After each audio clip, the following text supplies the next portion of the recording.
When the Minnesota Vikings took the field in London in October of 2025, the franchise had but a singular goal in mind: to enjoy the miming mastery of one Shedeur Sanders.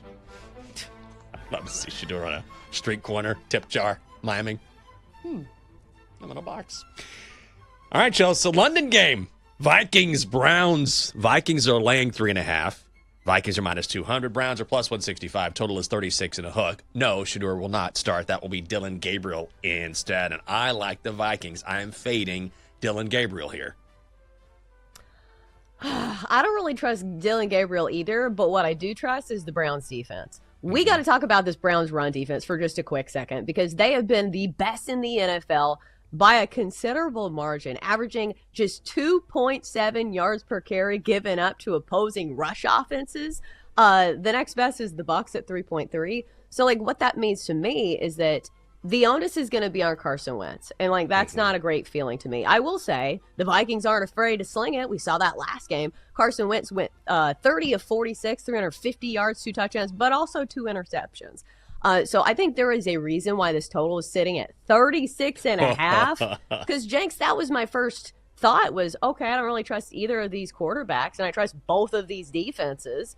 But 36.5 is damn low. I think the way to play this one, it's not going to make the card for me, but I'm going to go passing attempts for Carson Wentz over 30.5 for even money. I do think the Vikings are going to have to throw the ball to get that offense going, because you ain't running on the Cleveland Browns. Yeah, this feels like, I'm hoping, based on the point spread, like a 17-10 game, Vikings win. It's going to be really ugly. I would still lean towards the under, just because you talk about that Browns defense. Look how good the Browns were when they played the Lions, right? They can, or not the Lions. Who did they play that they beat up? The Packers. And Packers, that's who it was, where they just, the Packers couldn't do anything after looking so dynamic on offense. So this week we get the Lions back on the turf and looking as good as ever. But yeah, the Browns are a team that they can shut you down, but they don't generate anything on offense. Nothing. Even with Joe Flacco in there, they just don't move the ball.